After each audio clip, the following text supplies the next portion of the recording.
오늘 본문에서 베드로는 헤롯 왕에 의해서 감옥에 갇히게 됩니다. 예수님이 이 땅에 계실 때 베드로는 분명히 예수님을 위해서라면은 5개라도 기꺼이 가겠노라고 아주 큰 소리를 치면서 그렇게 장담했었습니다. 누가복음 22장 33절 말씀 보면 그가 말하되 주여 내가 주와 함께 5개도 죽는 데에도 가기를 각오하였나이다 라고 주님 앞에서 장담합니다. 그리고 그 약속을 지킬 기회를 베드로는 적어도 3번을 맞이하게 됩니다. 오늘이 바로 그 2번째 기회입니다. 첫 번째 기회가 있었고요. 이미 한번 온 사도들과 함께 사로잡혔던 적이 있었고, 오늘 본문의 2번째로 사로잡히고요. 또 3번째 잡혀서 그때는 순교하게 됩니다. 그런데 사도행전을 보면 베드로가 점점 더 가혹해지고 또 위험해지는 체포와 투옥을 겪는 과정을 보게 됩니다. 그러니까 체포되고 감옥에 갇힐수록 베드로의 상황이 점점 더 안 좋아지더라는 거예요. 더 가혹해지고 더 위험해지는 상황으로 가더라는 거예요. 그래서 끝내는 어떻게 합니까? 마지막에는 로마에서 잡혀서 그곳에서 순교하기에 이른다는 거예요. 오늘 본문은 2번째 체포와 투옥이고, 앞서서 말씀드린 것처럼 이미 사도행전 5장에서 베드로와 다른 사도들이 복음을 전하다가 첫 번째로 체포되어서 감옥에 갇혔었습니다. 그때도 천사의 도움으로 이 베드로와 사도들은 감옥에서 탈옥했었습니다. 그런데 그 다음날 아침 예수님의 제자들을 신문하려던 이 대제사장의 무리들이 제자들을 감옥에서 끌어내려고 감옥에 갔다가 이 단단히 잠겨있는 감옥이 텅 비어있는 것을 보고 그만 깜짝 놀랍니다. 순식간에 이 난리가 났습니다. 아니 실컷 붙잡아다 놈들이 다 사라져버린 것입니다. 그래서 이 제자들을 찾느라고 이 제사장의 무리들이 난리가 났습니다. 그런데 이때의 제자들이 어디서 무엇을 하고 있었냐면은 성전에서 그들이 복음을 전하고 있었습니다. 이 제사장의 무리들이 너무 황당했던 거예요. 실컷 감옥에서 탈옥하더니 그들이 성전에서 또다시 복음을 전하는 것이었습니다. 그들을 다시 붙잡아다가 공회에 세워서 다시는 예수의 이름으로 전하지 말라고 위협을 하고 채찍질을 한 다음에 이 제자들을 풀어주었습니다. 그런데 베드로가 오늘 2번째 체포되어서 감옥에 갇힌 오늘 이 사건은 앞선 사도행전 5장의 사건과는 그 성격이 완전히 다릅니다. 첫 번째 때는 아까 말씀드렸던 것처럼 예수의 이름을 전하지 말라고 위협하고 그냥 채찍질하고 내보냈다라는 거예요. 생명의 위협이 없었습니다. 그런데 이번에는 제사장의 무리들이 베드로를 잡은 것이 아니라 아기 예수님을 해하려고 했던 그 헤롯 대왕의 손자인 헤롯 아그리빠가 지시한 것이었습니다. 이 헤롯 아그리빠는 로마의 황제였던 칼리귤라의 친구였습니다. 그러니까 로마의 권력을 등에 업고 다시 이 유대 땅으로 돌아와서 갈릴리와 사마리아와 온 유대를 다스리는 아주 막강한 권력자였습니다. 근데 이 헤롯의 손에는 이미 요한의 형제 야고보의 피로 물들어 있었습니다. 헤롯은 위협하고 풀어주려는 것이 아니라 아예 이번에는 죽이려고 하고 있다라는 것입니다. 그래서 사도 야고보가 제일 먼저 죽임을 당하게 되었습니다. 야고보는 예수님을 위해 죽은 첫 번째 제자였습니다. 뒤늦게 붙잡힌 베드로도 함께 사형을 당했어야 하는데 이 무교절 명절이 그만 끼는 바람에 사형을 집행하지 못하고, 명절 때는 이 사형을 집행할 수가 없었거든요.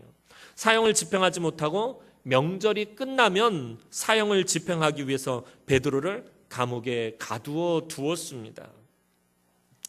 먼저 순교한 이 야고보는 사도 요한의 친형일 뿐만 아니라 베드로의 절친으로서 예수님의 핵심 3인 제자 중에 한 사람이었습니다.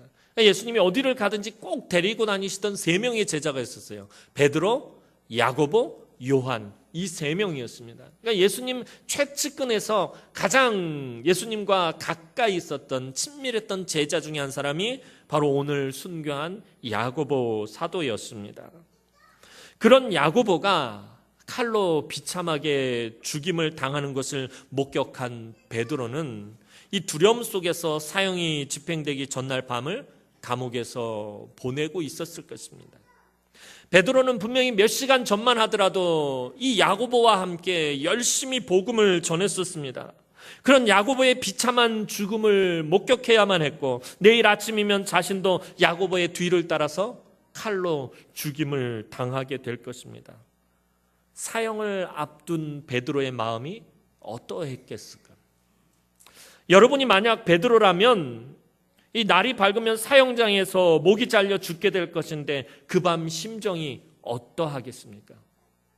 우리가 병원에서 작은 수술을 받는다 할지라도 그 전날 되면 마음이 어때요? 걱정이 되고 염려가 되고 혹시 무슨 일이 있지 않을까 근심이 돼서 밤에 잠이 잘 오지가 않습니다. 근데 하물며 내일이면 내가 목배임을 당해서 죽임을 당하는 사형을 당한다라고 생각한다면 그 전날 밤이 어떠했겠습니까? 여러분이 만약 베드로라면 어떤 심정으로 그 감옥 안에서 있었겠습니까? 제가 만약 베드로였다면 정말이지 두렵고 떨리고 무섭고 온갖 생각에 잠 못 이루고 괴로워하고 있었을 것입니다. 도대체 어떻게 해야 되나? 내일이면 내가 죽임을 당하는구나. 어떡할까? 혹시라도 어떻게 탈옥을 할 수는 없을까? 이국리 저국리 해보기도 했을 것입니다. 그러나 탈출할 수 있는 확률은 거의 제로에 가까웠습니다. 지난번에 사도행전 5장에서 제자들이 감옥의 문이 단단히 닫혔음에도 불구하고 탈출했었다라는 이 사실을 헤롯 왕은 잘 알고 있었습니다. 그래서 이번에는 베드로 한 사람 도망가지 못하게 아주 철통같이 지키고 있었습니다. 4절 말씀 보니까 잡음에 옥에 가두어 군인 넷씩인 네 패에 맡겨 지키고, 또 6절 말씀 보면 베드로가 두 군인 틈에서 두 쇠사슬에 매여 누워 자는데 파수꾼들이 문 밖에서 옥을 지키더니, 헤롯은 베드로가 탈옥하지 못하게 또 누가 와서 이 베드로를 빼내가지 못하게 군사를 4명씩 4패로 나눠서 지켰습니다. 그러니까 베드로 하나 지키자고 16명의 군사를 붙인 것이었습니다. 이것만으로도 안심할 수가 없었는지 베드로 양쪽 옆에 이 군인을 배치해서 쇠사슬에 함께 묶어버렸습니다. 또 그거 가지고도 안 돼서 바로 문 밖에 보초를 세웠습니다. 개미 새끼 한 마리 빠져나가지 못하도록 아주 철저하게 베드로를 지키고 또 지켰다라는 것입니다. 사랑하는 친구이자 동역자가 비참한 최후를 당하는 것을 목격한 직후에 이제 절대로 탈옥을 할 수도 없고 밖에서 다른 제자들이 베드로를 빼갈 수도 없는 이런 절망적인 상황에서 이제 사형 집행을 불과 몇 시간 앞둔 베드로의 마음이 어떠했겠습니까? 오늘 이 4절 6절 말씀은 베드로가 정말 절망적인 상황에 놓여 있다라는 것, 정말 죽을 수밖에 없다라는 것, 이 베드로가 사형당하는 곳에서 그 누구도 빼갈 수 없다라는 아주 철저하게 베드로가 지금 고립되어 있다라는 것을 말해주고 있는 것입니다. 베드로가 정말 절망적이고 좌절할 수밖에 없는 그런 상황 가운데 놓여 있다라는 것을 말해주는 것입니다. 이런 상황 가운데 놓여 있는 베드로의 마음이 어떠했겠느냐라는 것입니다. 이건 말로 다 표현할 수 없는 두려움과 공포에 떨고 있을 수밖에 없습니다. 그런데 오늘 본문 속에서의 베드로의 모습은 우리의 예상과는, 저의 예상과는 전혀 다른 모습으로 그려지고 있다라는 것입니다. 전혀 생각하지도 못한 황당한 모습을 보이고 있어요. 아주 우리의 생각을 비웃기라도 한 듯이 너무나도 다른 모습으로 오늘 베드로는 있다라는 것입니다. 7절에서 8절 말씀 보면 호련히 주의 사자가 나타나매 옥중에 광채가 빛나며 또 베드로의 옆구리를 쳐 깨워 이르되 급히 일어나라 하니 쇠사슬이 그 손에서 벗어지더라. 천사가 이르되 띠를 띠고 신을 신으라 하거늘 베드로가 그대로 하니 천사가 또 이르되 겉옷을 입고 따라오라 한대. 이 본문 말씀을 읽으면서 그냥 천사가 베드로를 구하러 왔구나라고만 보시면은 이 오늘 스토리가 맛이 안 나요. 그러니까 지금 베드로가 어떤 심정인지, 지금 베드로가 어떤 상태인지를 간접적으로 표현해 주고 있는 말씀이 이 7절에서 8절 말씀입니다. 오늘 이 베드로의 모습을 보면 이 사람이 정말 내일 아침 사형을 당할 사람의 모습인가 싶을 정도로 아주 너무나도 느긋하다 못해 아주 황당한 베드로의 모습을 보게 됩니다. 이제 하나님께서는 위기 가운데 있는 베드로를 구하기 위해서 천사를 급히 보내셨습니다. 천사 하나를 딱 불러가지고 빨리 가서 베드로를 오늘 밤에 구해내라. 까딱 잘못하면 내일 헤롯의 칼에 베드로가 죽을 것이다. 하나님의 명령을 받은 천사가 베드로가 붙잡혀 있는 감옥에 불이 나게 달려왔습니다. 하나님의 지엄하신 명령이 떨어졌으니 천사가 얼마나 급히 달려왔겠습니까? 정신없이 이 베드로의 감옥으로 찾아왔습니다.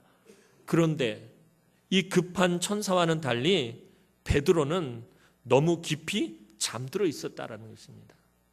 막 정신없이 천사는 베드로를 구하기 위해 달려왔는데 베드로는 늘어지게 침 흘리면서 자빠져 자고 있었다라는 것입니다. 너무 황당한 상황이 발생한 것입니다.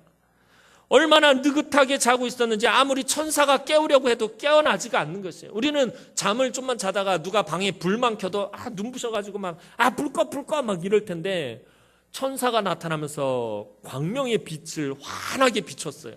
그리고 베드로야, 야 베드로 빨리 일어나, 베드로야 그러는데 베드로는 엄마 5분만 우리 집 애들이 아침에 하는 것처럼 좀만 더 자겠노라고 거기서 발버둥을 치고 있는 것입니다.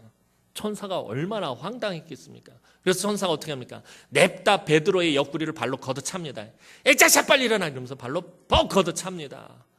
그제서야 베드로가 눈을 뜨긴 뜨는데 아직도 잠이 안 깼습니다. 천사가 너무 황당해서 아마 이야기했을 것입니다. 뭐 이런 녀석이 다 있지? 이 녀석이 정말 내일 아침에 사형을 당할 녀석인가? 이게 정말 내일 사형을 당할 사람의 모습인가 하고서 아마 천사는 그렇게 중얼거렸을지도 모릅니다. 그런데 베드로의 황당함은 계속되었습니다. 베드로면은 어떻게 하면은 이곳에서 살아날 수 있을까? 이런 생각은 아예 조금도 하지 않았던 것 같습니다.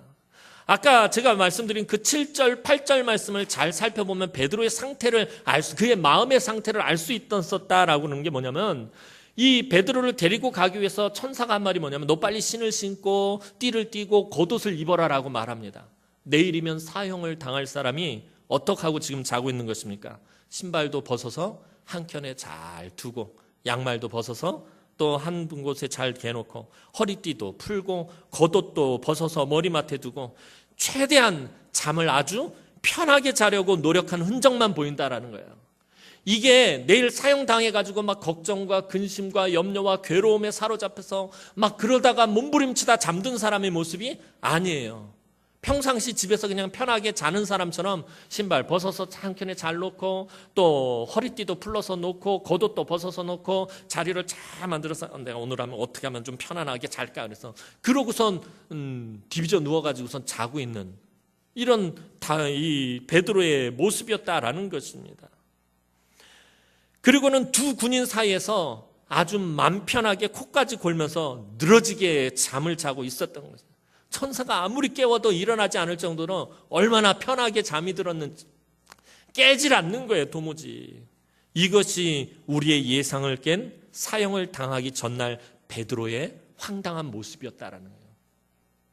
두렵고 공포 속에서 무서움 속에서 떨다가 걱정과 근심 속에서 괴로워하다가 잠든 모습이 아니라 너무나도 편안하게 잠든 그래서 그것이 너무나도 황당하기까지 한 베드로의 모습이었습니다. 두려움과 무서움 속에서 밤을 지새워도 모자를 파내 베드로는 아주 무사태평 콜콜 잠을 잘 자고 있었습니다. 어떻게 베드로는 이렇게 할 수 있었습니까? 우리가 삶에 조금만 고난이 찾아오고 조금만 근심거리가 있고 조금만 염려할 것이 있어도 밤에 잠을 못 잡니다. 밤잠을 못 자요. 그 생각에 지쳐서 잠에 안 와요. 잠을 잘 수가 없어요. 잠을 자고 싶어도 잠이 안 와서 잠을 못 자요. 그런데 내일이면 지금 사형을 당해야 할 베드로는 어떻게 이렇게 편안하게 잠을 잘 수 있었느냐는 거예요. 도대체 이유가 무엇입니까? 베드로가 이렇게 할 수 있었던 이유는 딱 한 가지였습니다. 다른 이유가 없어요. 이유는 뭐예요? 죽음이 두렵지 않았기 때문이에요. 죽음이, 죽는다는 것이 무섭지 않았기 때문에 이럴 수 있다는 거예요. 죽는 것이 무서우면 어떻게 이렇게 할 수가 있느냐는 거예요. 죽음이 무섭지가 않았기 때문에, 내일 사형당하는 것이 두렵지 않았기 때문이었습니다. 베드로는 이미 예수님이 잡히시던 밤에 예수님을 부인하고 아주 처절한 실패의 밤을 통곡하면서 보냈었습니다. 베드로 인생에 있어서 가장 큰 실수와 가장 큰 허물이 있었던 밤을, 가장 큰 실패의 밤을 보냈었습니다. 그리고 부활하신 예수님을 다시 만나서 자신의 그 큰 허물을 용서받고 새로운 사명을 부여받았고, 또 하늘로 승천하시는 그분을 목격했습니다. 그리고 하나님 보좌 우편에서 제자들에게 맡기신 사명을 돕고 계시다라는 것, 주님께서 지금 하나님 보좌 우편에서 당신의 제자들에게 맡기신 사명을 돕고 계시다라는 것을 이 베드로는 누구보다도 잘 알고 있었습니다. 베드로는 자기가 이 사명, 주님께서 맡겨주신 이 복음의 사명을 감당해야 할 것 같으면 무슨 수를 써서라도 주님이 살려주실 것이고, 동역하던 친구 야고보의 뒤를 따라야 하는 것이 주님의 뜻이라면 사랑하는 주님을 다른 제자들보다 더 빨리 만나게 될 것이라고 그렇게 생각하고 있었던 것입니다. 복음서에 등장하는 베드로의 성격을 살펴보면 이 베드로의 성격상 야고보가 먼저 순교한 것 때문에 아마 화가 나 있었을 거예요. 왜요? 항상 원톱이 되기를 원했던 제자가 베드로예요. 다른 제자들보다 예수님 앞에 늘 인정받으려고 하고 칭찬받으려고 그러고 맨 앞에 서려고 했던 제자가 베드로였는데, 아마 순교도 자기가 먼저 당해야 직성이 풀리는 사람이 아마 이 베드로였을 것입니다. 그런데 야고보가 먼저 순교를 당했어요. 그 밤에 아마 이것만 가장 억울했을 거예요, 베드로가. 이왕 내일 아침에 내가 사형을 당할 것 같았으면은 야고보보다 먼저 사형을 당했어야지, 내가 첫 번째로 가서 예수님을 만나는지 이게 맞는 것인데 왜 야고보가 먼저 가고 내가 두 번째일까? 왜 내가 두 번째로 가야 되나 하면서 아마 그것을 억울해하고 있었을 거예요. 베드로가 잠 못 이룰 이유가 있다면 그거 하나밖에 없었을 것입니다. 그러니까 베드로의 믿음이 달라져 버렸다라는 것입니다. 베드로는 한마디로 이제는 죽음조차도 두려워하지 않는 믿음을 가지고 있었다라는 것입니다. 전에는 계집종의 그 말 한마디가 무서워서 붙잡혀 죽을까 해서 예수님을 부인했던 연약한 믿음을 가지고 있었던 이 베드로가 이제는 죽음조차도 두려워하지 않는, 내일 죽으면 빨리 가서 예수님 만나서 좋지 하는 이런 믿음으로 변해 있었다라는 것입니다. 여기서 베드로는 참된 믿음을 우리에게 보여주고 있습니다. 믿음이란 어떤 것입니까? 믿음이란 무엇입니까? 믿음은 상황이 어렵고 힘들고 아프고 설령 죽음이 다가온다 해도 결코 변하지 않는 것이다 라는 것을 오늘 베드로는 보여주고 있어요. 그가 감옥에 붙잡히기 전이나 감옥에 붙잡혀와서 사형을 기다리고 있을 때나 그의 믿음은 여전히 변함이 없었다라는 것입니다. 믿음은 변하지 않는 것입니다. 믿음은 성장하면 성장했지 다른 것으로 변하는 것이 아니다라는 것입니다. 천사는 베드로에게 빨리 옷을 입고 신발을 신고 따라오라고 합니다. 다 풀어헤치고서는 아주 늘어지게 자고 있었으니 일어나서 주섬주섬 옷도 입고 허리띠도 매고 신발도 신고, 옆에서 쳐다보는 이 천사가 아마 기가 찼을 것입니다. 그런데 베드로는 아직도 잠이 깨지 않아서 자기가 꿈을 꾸는 것으로 착각하고 있어. 비몽사몽간에 내가 지금 꿈을 꾸는 건가, 내가 지금 환상을 보는 건가 그러고 있더라는 거예요. 천사의 뒤를 따라 베드로는 오간에 있던 자기 옆에 군인과 또 문 밖에 보초를 지나고 자기를 지키던 16명의 군인의 손에서도 빠져나와 마지막 철문에 이르렀는데, 이제 그 철문마저도 스르르 하고 저절로 열리는 것이었습니다. 완전히 감옥에서 빠져나와 거리의 한복판에 안전하게 이르게 되자 천사는 베드로를 떠나 돌아가 버렸습니다. 그제서야 베드로는 잠에서 깨어서 정신을 차리게 되었습니다. 11절 말씀 보면, 이에 베드로가 정신이 들어 이르되 내가 이제야 참으로 주께서 그의 천사를 보내어 나를 헤롯의 손과 유대 백성의 모든 기대에서 벗어나게 하신 줄 알겠노라 하여. 이미 감옥에서 이 믿음을 가지고 늘어지게 잠을 자던 베드로는 실제로 자기의 믿음을 확인하게 되었습니다. 하나님은 베드로에게 오늘 죽음에 다다르는 그런 고난을 통해서 또 천사를 통해서 베드로의 믿음을 확인시켜 주신 것이었습니다. 봐라, 베드로야 봐라, 이것이 내 믿음이다. 고난 가운데서도 변함이 없다니. 이전에는 네가 너무나도 두려워서 나를 부인하고 그랬던 네가 이제는 죽음조차도 두려워하지 않는 변함없는 믿음을 가지게 되었구나. 참 대견하다. 믿음의 사람들에게 고난이란 자신의 믿음을 확인하는 시간입니다. 우리가 고난을 하나님께서 우리의 믿음을 테스트하는 것으로 이야기합니다. 그래서 이 하나님에게 우리의 믿음을 보이고 우리의 믿음을 확증하는 시간이라고 생각하는데 아닙니다. 다시 말해서 고난은 우리의 믿음을 보이는 시간이 아니라 우리 스스로가 우리 자신의 믿음을 보는 시간입니다. 내 믿음을 확인하는 시간입니다.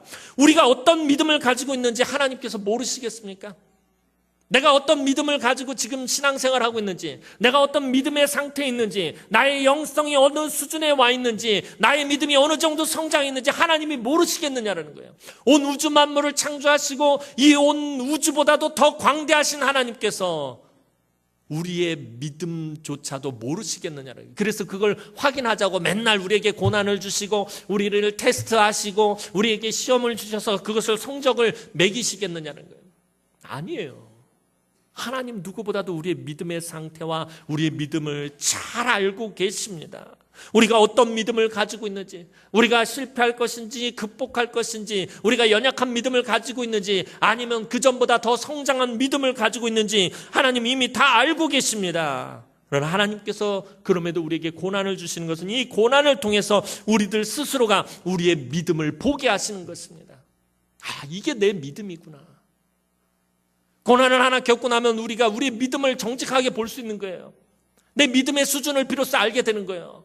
아, 내가 정말 내 믿음이 좋은 줄 알았는데, 내 믿음이 큰 줄 알았는데 내 믿음이 이거밖에 되지 않았구나.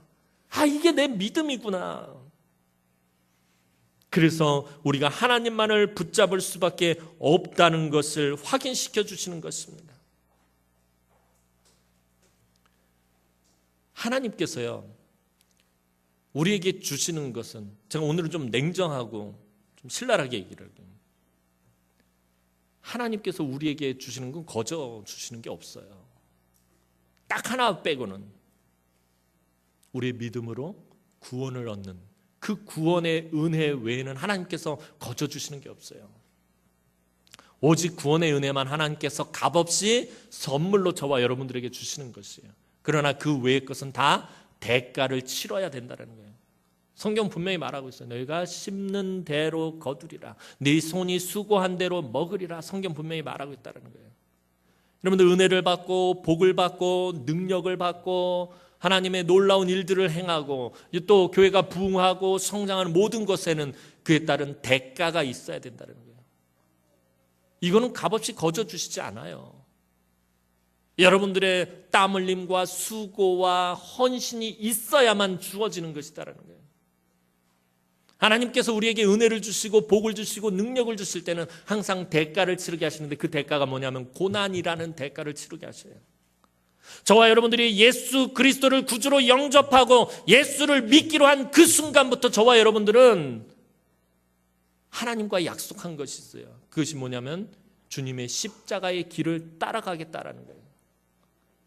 자기 자신을 부인하고 자기 십자가를 지고 고난의 길을 가겠노라고 우리는 이미 우리도 모르는 사이에 하나님과 약속한 것이에요. 그래서 우리의 삶에 고난이 끊임없이 찾아오는 것이에요. 그런데 그 고난은 여러분들을 징계하고 여러분들을 심판하고 여러분들을 책망하기 위해서 하나님께서 주시는 것이 아니라는 것이에요. 그래서 우리가 고난당할 때 내가 뭔가 죄를 저질러서 내가 하나님 앞에 뭔가 잘못해서 내가 이런 징계를 받는구나, 내가 이런 벌을 받는구나 라고 생각하시면 안 돼요. 이미 저와 여러분들의 모든 죄는 예수 그리스도의 십자가의 보혈의 피로 깨끗하게 씻김을 받았어요. 하나님께서 우리에게 주시는 고난은 심판과 징계가 목적이 아니라 여러분들을 회복시키고 여러분들을 구원하시고 여러분들에게 은혜를 베푸시고 여러분들에게 능력을 베푸시고 여러분들에게 복을 베푸시기 위해서 하나님께서 주시는 은혜의 수단이요 도구라는 것입니다. 그래서 믿는 사람들에게 고난이 찾아오면 절망하거나 좌절하거나 낙심해서는 안 된다는 거예요. 이 고난을 통해서 여러분의 믿음이 성장하고 여러분들의 믿음을 정확하게 볼 수 있고요. 여러분들의 믿음의 수준을 가늠할 수가 있게 되고요. 그래서 내 믿음의 얘기를 이거밖에 되지 않는구나. 그래서 하나님만을 내가 붙잡을 수밖에 없구나. 내가 하나님만을 의지할 수밖에 없구나. 또 여러분들의 믿음이 이제 그 고난을 이겨냈어요. 승리하게 됐어요. 그런 기쁨과 감사함 가운데 내가 하나님을 믿음으로 내가 하나님을 의지함으로 이 고난을 이겨냈구나. 그러니까 여러분들이 실패하든지 여러분들이 승리하든지 내리는 결론이 무엇이냐면은 내가 하나님을 붙잡을 수밖에 없구나. 내가 십자가의 그 그늘 아래로 들어갈 수밖에 없구나. 내가 우리 주 예수 그리스도의 십자가 없이는 도저히 살 수가 없구나. 내가 하나님의 은혜 없이는 1분 1초도 살 수가 없구나라는 것을 깨닫게 되어지는 것입니다. 하나님만을 붙잡을 수밖에 없다라는 것을 고난을 통해서 우리가 확인하게 되는 것입니다. 그래서 더욱 하나님만을 바라고 하나님만을 신뢰하고 하나님만을 기대하고 하나님만을 의지하게 만드는 것입니다. 고난은 우리의 믿음이 자라게 하는 것입니다. 그래서 다윗이 고난당함이 내게 유익이라라고 말했던 것입니다. 다윗의 삶을 보시기 바랍니다. 다윗의 삶이 얼마나 고난의 연속이었습니까? 그 고난이 끊임없이 계속되는 속에서 다윗이 한 말이 고난당함이 내게 유익이다라고 말하고 있었다는 거예요. 때로는 그 고난 가운데서 눈물을 펑펑 흘리면서 하나님 앞에서 애통하고 통곡했던 적도 있어요. 목숨이 경각에 달린 위기 가운데 빠진 적이 있었어요. 원수들에 의해서 겹겹이 둘러싸여서 죽임을 당할 수도 있었던 그런 상황 가운데 놓이기도 했었어요. 그런 가운데 그런 어려움과 연단의 시간을 지난 뒤에 이 다윗이 고백하는 것이 뭐예요? 그럼에도 불구하고 고난당함이 내게 유익이다. 내가 고난을 통해서 하나님의 율례를 알고 하나님의 법도를 알고 하나님의 말씀을 깨닫게 되었고 하나님의 뜻을 알게 되었다라고 다윗은 고백하고 있는 것입니다. 이제 그 시간, 베드로가 그곳에서 나오는 그 시간, 야고보가 순교를 당하고 베드로가 붙잡힌 것으로 인해서 나머지 제자들을 비롯한 많은 사람들이 마가의 어머니 마리아의 집에 모여서 간절히 기도하고 있었습니다. 베드로는 하나님이 보내신 천사의 도움으로 물샐 틈 없이 철통같이 잠겨있던 감옥에서 안전하게 빠져나와서 자기를 위해서 기도하기 위해 모인 그 집을 찾아가서 대문을 두드렸습니다. 그러자 심부름하던 로데라고 하는 여자아이가 문을 열러 나왔습니다. 그리고는 대문 밖에 지금 서 있는 사람이 그토록 지금 그를 위해서 기도하고 있던 그 베드로가 서 있다라는 것을 알게 되었습니다. 그런데 너무도 기쁘고 흥분한 나머지 이 로데도 아마 집안에서 같이 사람들과 함께 기도하고 있었을 거예요. 제발 베드로 사도가 안전하게 돌아오게 해주십시오. 베드로를 살려주십시오. 베드로가 교회의 수장입니다. 베드로가 없으면 우리 복음 전하는데 방해가 됩니다. 하나님 베드로를 살려주십시오. 로데도 아마 안에서 같이 그러고 기도하고 있었을 거예요. 근데 누가 문을 꽝꽝꽝꽝 두드리니까 안에서 기도하고 있으니까 소리가 제대로 안 들리니까 베드로는 문을 계속 쾅쾅쾅쾅 두드리고 로데가 그때 문을 열려고 나왔어요. 누구세요? 베드로다. 로데가 깜짝 놀랍니다. 베드로의 음성을 알고서는 근데 문을 열어주고 들어가야 되는데 너무 기쁘고 흥분한 나머지 문도 열지 않고 안으로 그냥 달려가 버렸습니다. 베드로가 얼마나 황당했겠습니까? 이번에는 베드로가 황당한 차례예요. 천사를 황당하게 만들었던 베드로는 문 앞에 서서 뻘쭘하게 서가지고 이게 뭐야? 오늘 도대체 왜 이러지? 천사가 가뜩이나 옆구리를 걷어차서 옆구리가 지금 시큰해서 아파 죽겠는데 이 문을 열려고 나왔던 여자애가 문은 안 열고 안으로 도로 뛰어들어가는 베드로다! 라고 소리를 지르면서 안으로 뛰어들어가 버렸어요. 뻘쭘하게 문 두드리고 서 있는 베드로의 모습은 얼마나 황당했겠습니까? 그런데 이때 사람들의 반응이 또 황당합니다. 오늘 이야기를 잘 보면 그냥 황당한 스토리예요. 오늘 이야기 자체가. 이 안에서 기도하고 있던 사람들의 반응도 황당합니다. 사람들은 지금까지 무엇을 위해서 기도하고 있었습니까? 베드로가 무사히 돌아오기를 합심해서 간절히 기도하고 있었다라고 성경은 말하고 있어요. 저들이 집에 모여서 간절히 기도하고 있었다는 거예요. 그게 지금 모여있는 사람들이 얼마나 간절히 기도했는지 성경은 그것을 지금 핵심적으로 이야기하고 있어요. 간절히 기도하고 있었다라는 것입니다. 그런데 자신들이 기도하던 대로 베드로가 돌아왔어요. 베드로가 돌아오게 해주십시오라고 기도했는데 베드로가 돌아왔습니다. 그들의 기도가 너무나도 확실하게 응답을 받았어요. 이번엔 하나님께서 아주 화끈하게 응답하셨어요. 천사를 보내서 감옥에 있는 베드로를 끄집어내오셨어요. 얼마나 화끈하게 응답을 하셨습니까? 그런데 베드로를 살려달라고 그렇게 뜨겁게 기도하고 있던 사람들이 그 로데에게 뭐라고 말합니까? 네 미쳤나? 미치 있다. 미쳤다라고 말을 하고 있어요. 지금 자기네들이 뭐 때문에 기도하고 있어요? 베드로가 돌아오게 해달라고 기도하고 있는데 베드로가 돌아왔다라고 응답을 받고 그 소리를 들었는데 기껏 한다는 말이 기도 열심히 하나님 살려주십시오, 베드로 살려주십시오. 그런데 베드로가 돌아왔다. 미쳤냐? 그러고 있어요. 지금 그러고 있다라는 것입니다. 15절 말씀 보면 그들이 말하되 네가 미쳤다 하나 여자아이는 힘써 말하되 참말이라 하니 그들이 말하되 그러면 그의 천사라 하더라. 아니에요. 지금 진짜 밖에 베드로가 와 있어요. 베드로의 음성이 분명해요. 베드로가 문을 두드리고 있어요. 너 미쳤다. 힘써서 말하고 있다는 거예요. 로데가 악을 써가면서 아니라고, 내 말이 맞다고. 지금 밖에 베드로 그냥 가서 문 열고 베드로 데리고 들어오면 될 걸 그 안에서 니캉네캉하고 지금 이러고 싸우고 있다는 거예요. 그리고 안에 있던 사람들이 이제 기껏 한다는 얘기. 그러면 베드로의 천사일 것이다. 베드로의 유령이거나 베드로의 천사일 것이다. 그렇게 말하고 있어요. 자기들이 기도한 것을 응답받았는데도 지금 믿지 못하고 있다는 거예요. 오늘 본문에서 주님은 믿음에 대해 너무나도 상반된 두 모습을 보여주고 있어요. 이야기는 황당한 이야기 한 가지인데 그 안에는 믿음에 대한 두 모습을, 너무나도 상반된 두 모습을 보여주고 있다는 거예요. 첫 번째는 그 어떤 상황 속에서라도 하나님을 향한 믿음을 잃어버리지 않는 변함없는 베드로의 믿음의 모습입니다. 두 번째는 너무나도 간절히 기도를 하고 있으면서도 또한 그 기도가 이미 응답을 받았음에도 불구하고 믿지 못하는 어리석은 사람들의 모습입니다. 그렇다면 오늘 저와 여러분들은 어느 믿음을 소유하고 있습니까? 오늘 저와 여러분들은 어느 모습에 지금 속한 사람들입니까? 베드로와 같이 천사도 놀라게 하는 변함없는 믿음입니까? 아니면 기도는 하고 있지만 응답은 받았지만 아무것도 믿지 못하고 있는 어리석은 사람들의 모습입니까? 오늘 저와 여러분들은 이 둘 중에 하나에 속해 있다라는 것입니다. 변함없는 믿음을 가지고 하나님 앞에서 서 있든지, 아니면 하나님께서 응답해 주셨음에도 불구하고 그것을 믿지 못하는 사람들 속에 서 있든지. 예전에 금요 기도회 때 한번 들려드린 예화입니다. 미국의 어느 주에 몇 달째 비가 오지 않아서 아주 큰 가뭄으로 사람들이 물이 없어서 고통을 당하게 되었습니다. 그래서 그 주에 있는 많은 교회들이 연합해서 기도회를 하기로 했습니다. 그래서 많은 교인들이 한 장소에 모여서 그곳에서 모여서 뜨겁게 기도회를 하기로 했습니다. 그런데 그 기도회를 하기로 한 당일날 그 시간에 어떤 조그만 꼬마아이가 기도회 장소에 오면서 손에 우산을 들고 들어왔습니다.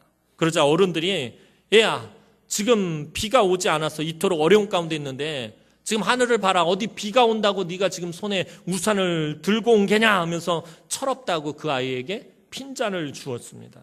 그러자 그 꼬마아이가 또박또박 이렇게 대답을 했습니다. 오늘 비가 오게 해달라고 하나님께 기도하는 거잖아요. 그럼 하나님이 비를 내려주실 것인데 이따가 돌아갈 때 비 맞고 돌아가면 안 되잖아요. 그래서 우산을 가지고 왔어요. 그 자리에 있던 많은 어른들이 자기들의 믿음 없음을 인해서 부끄러워했어요. 그러니까 그 자리에 왜 모였는지조차도 잊어버린 거예요. 도대체 그 기도해야 하는 목적이 뭐예요? 믿음으로 기도해서 하나님께서 하늘문을 여시고 비를 내려주실 것을 믿으면서 기도하기 위해서 모였는데, 어른들은 그 믿음으로 인해서 반드시 비가 올 것이라고 믿고 우산을 들고 온 아이를 핀잔을 주고 있었다는 거예요. 얼마나 이 또한 황당한 일입니까? 이 어린이는 어리고 순수해서 기도한 대로 될 것이라고 믿은 것이었습니다. 오늘 우리도 비가 오게 해달라고 기도하면서 우산도 준비하지 않을 때가 참 많은 것 같습니다. 오늘 저와 여러분들도 하나님 앞에 비가 오게 해달라고 기도하면서도 우산은 준비하지 않은 이런 때가 너무나도 많다라는 것입니다. 하나님께 간절히 기도하면서 믿음을 준비할 생각조차 못할 때가 너무나도 많은 것 같습니다. 그냥 기도만 했지 그것을 믿지는 못했다라는 거예요. 기도할 때 가장 필요한 것은 믿음입니다. 근데 믿음조차 준비하지 않고 하나님 앞에 그냥 신세 타령만 하고 그냥 탄식만 하고 있을 때가 많다라는 것입니다. 예루살렘 교회 성도들이 베드로를 살려달라고 그 밤에 얼마나 뜨겁고 간절하게 기도했겠습니까? 그들이 얼마나 하나님 앞에 눈물을 흘려가면서 기도했겠습니까? 무사히 자기들에게로 베드로가 돌아오는 것을 얼마나 사모했겠습니까? 그러나 그들은 하나님께서 이토록 빨리 응답하실 것이라고는 믿지 못했습니다. 부르짖어 기도하면서도 아마 응답이 안 될 것이라고 생각했는지도 몰라요. 베드로를 살려주십시오라고 막 부르짖어 기도하면서 그들의 마음속은 베드로가 살아나기는 이미 글렀다라고 생각하고 있었을지 몰라요. 눈물을 흘려가며 기도하면서도 베드로는 내일 아침이면 사형을 당할 것이라고 그렇게 생각했는지도 모릅니다. 너무나도 어리석고 연약한 믿음입니다. 그런데 사실 이것이 오늘 저와 여러분의 모습입니다. 우리의 기도에 정말 중요한 것이 빠져 있는지 살펴봐야 합니다. 내가 하나님 앞에 나와서 매달려 기도할 때, 하나님 앞에 부르짖어 기도할 때 정말 중요한 것이 빠져 있는지 우리 살펴봐야 한다는 것입니다. 그것은 바로 믿음입니다. 야고보서 1장 6절에서 7절 말씀 보면 오직 믿음으로 구하고 조금도 의심하지 말라. 의심하는 자는 마치 바람에 밀려 요동하는 바다 물결 같으니 이런 사람은 무엇이든지 주께 얻기를 생각하지 말라. 너희가 믿음 없이 기도하면 주께 무엇을 얻을 것을 나의 생각조차 하지도 말아라 라고 말하고 있는 거예요. 너희가 하나님 앞에 기도했으면 하나님께서 주실 것이라고 믿어라. 그래야지 하나님께 그것을 받을 수 있을 것이다. 너희가 받지 못하는 대부분의 이유는 바로 믿음이 없기 때문이라는 거예요. 믿음이 없으니까 하나님께서 주시지 않는 것이다 라는 것입니다. 믿음의 기도만이 하나님을 움직입니다. 하나님은 무엇을 통해 일하신다라고 제가 말씀드렸습니까? 하나님은 사람을 통해서 일하십니다. 그런데 하나님은 어떤 사람을 이용하십니까? 어떤 사람을 사용하십니까? 믿음의 사람을 사용하십니다. 믿음의 사람을 사용하셔서 하나님은 하나님 나라의 일들을 이루어갑니다. 믿음의 사람을 통해서 하나님은 능력을 나타내십니다. 믿음의 사람을 통해서 하나님은 은혜를 나타내시고요. 믿음의 사람을 통해서 하나님은 오늘날도 동일하게 기적을 일으키신다라는 것입니다. 사랑하는 성도 여러분, 오늘 본문의 베드로의 믿음을 보고 그를 구하러 온 천사는 아마도 많이 놀랐을 것입니다. 이것이 그토록 주님을 사랑하는 베드로의 믿음이구나. 이것이 얼마 전에 있었던 그 베드로, 달라진, 새로워진, 변화된 베드로의 믿음이구나. 이처럼 우리도 천사를 놀라게 하는 믿음의 사람이 되어야 합니다. 저와 여러분들이 믿음이 성장해서 천사가 오늘 저와 여러분들의 믿음을 보면서 깜짝 놀라야 한다는 거예요.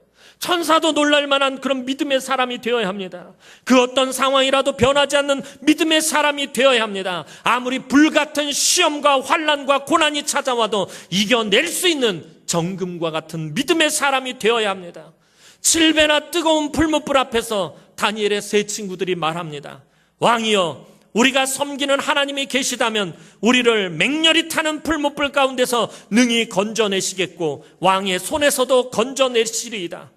그렇게 하지 아니하실지라도 왕이여, 우리가 왕의 신들을 섬기지도 아니하고 왕이 세우신 금신상에게 절하지도 아니할 줄을 아옵소서. 하나님이 우리를 구해내실 것입니다. 왕의 손에서 우리를 구원하실 것입니다. 그러나 하나님이 우리를 구원하시지 않고 우리를 구해주시지 않고 내가 지금 이 순간 죽음을 당한다 할지라도 내가 결단코 우상에게 절하지 않겠습니다. 내 믿음을 버리지 않겠습니다라고 다니엘의 세 친구들이 이렇게 말했다는 거죠. 하나님이 우리를 구원해 주었기 때문에 내가 하나님을 믿습니다라고 말하지 않았어요. 하나님께서 나에게 은혜를 주셨기 때문에, 하나님께서 나에게 복을 베푸셨기 때문에, 하나님께서 내 병을 고쳐주셨기 때문에 내가 하나님을 믿습니다라고 말한 것이 아니라, 하나님께서 내 병을 고쳐주시지 않아도, 하나님께서 나를 살려주시지 않아도, 하나님께서 나에게 복을 주시지 않아도, 하나님께서 나에게 능력을 베푸지 않았어도 나는 내 믿음을 버리지 않겠습니다라고 오늘 다니엘의 세 친구들이 말하고 있다는 것입니다. 이것이 베드로의 믿음인 것입니다. 오늘 저와 여러분이 이런 결단하는 믿음의 사람이 되어야 합니다. 왜냐하면 하나님의 능력은 이처럼 온전한 믿음의 사람을 통해서만 나타나기 때문입니다. 하나님은 사람을 통해서 일하신다고 분명히 말씀드렸어요. 믿음의 사람을 통해서 일하십니다. 오늘 우리 남은교회가 하나님의 능력을 나타내려면 저와 여러분들이 온전한 믿음의 사람이 되어야 한다는 거예요. 저와 여러분이 믿음의 사람이 되어야만, 천사도 놀랄 만한 믿음의 사람이 되어야만 우리 남은교회에 놀라운 부흥의 역사가 이루어질 것이고, 이 지역사회에 선한 영향력을 미치게 될 것이고, 이 허물어져가는 한국 교회를 살리는데 본이 되어질 수 있을 것이라는 거예요. 저와 여러분들이 온전한 믿음의 사람이 되어야만 그 믿음의 사람을 통해서 하나님께서는 능력을 나타내실 것입니다. 그 어떤 상황에서도 변하지 않고 담대했던 베드로의 믿음이 오늘 이 자리에 예배하는 여러분 한 사람 한 사람의 믿음이 되어서 날마다 하나님의 능력과 은혜로 삶의 고난과 어려움 가운데서도 넉넉히 승리하는 사랑하는 주의 귀한 우리 남흥의 성도들이 되기를 주님의 이름으로 축원합니다. 기도드리겠습니다. 사랑과 은혜가 많으신 아버지 하나님, 은혜와 사랑을 진심으로 감사를 드립니다. 오늘도 사랑하는 주의 귀한 우리의 남흥의 성도들이 변함없는 죽음조차도 두려워하지 않는, 천사도 놀랄 만한 베드로의 믿음을 소유하게 하여 주옵소서. 우리가 온전한 믿음의 사람들이 되어서 하나님 사용하시기에 부족함이 없는 사람들이 되어 아버지 하나님 주님의 몸된 제단에 놀라운 하나님의 능력과 기사와 부흥의 역사를 이루어갈 수 있도록 하나님 은혜를 베풀어 주옵소서. 예수님의 이름으로 기도하옵나이다. 아멘.